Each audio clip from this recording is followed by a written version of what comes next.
guys, so this is a review on the British Airways economy. And I'll put the flight, like the Pacific Planes, because I know some of you ultra plane nerds get a little rowdy when we don't label it. But I'm not going to split the review because I feel like the planes, once you get inside, the seats were very much similar. They're both same class, so I don't really see a sense of like creating two different reviews for economy for British Air. But we bought a special deal, and I say special because I'll get into it in a second. The pricing was very good, asterisk, and so we went to London. And I say asterisk, and I'll get right into it. Basically, like when you get these, like sometimes, and it's not just British Air. It's some other airlines do this as well. They hook you in with that low price, and then you have to buy your seats. So it's like, I can't remember how much we spent, but we end up spending another like $400 to pick our seats. And, if I was flying by myself, or if it was, I probably wouldn't care. I'll be like, whatever, I'll save the cash and just, sit wherever. But because my husband's so tall, we do kind of have to be picky for him. But, just mind you, sometimes you will have to, like, yeah, they'll lure you in with that special deal price or sales price, but then you end up having to spend like, I think we spent like $80 on our tickets or to pick our seats there, and then like another, like it was actually more because we wanted to sit in the upper part of the upper decker, which there's no difference really. um, but anyways, so just note that you like for the most part you will have to pay to pick your seats. Service though, like on the planes, I don't have an issue with British Air. I think I heard somewhere, and I didn't read the article, and I mean, I could probably Google it, where they were like rated one of the worst, but I've never had any issues. This is my second time flying British Airway, and to be honest, I've never had any issue with service. I felt like their staff is always very kind. They, are super quick, pretty attentive. I've never personally had any issues.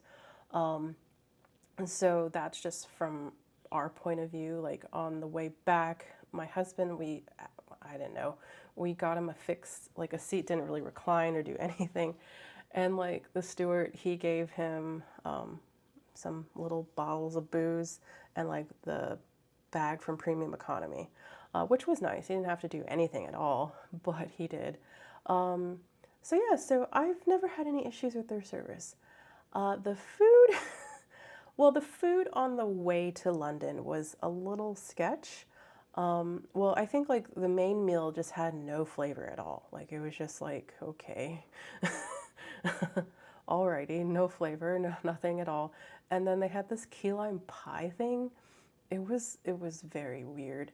On the way home, though, from London to Dulles, the food was actually, I mean, I don't remember it, but it wasn't bad and it did not give me a stomach. So, yay.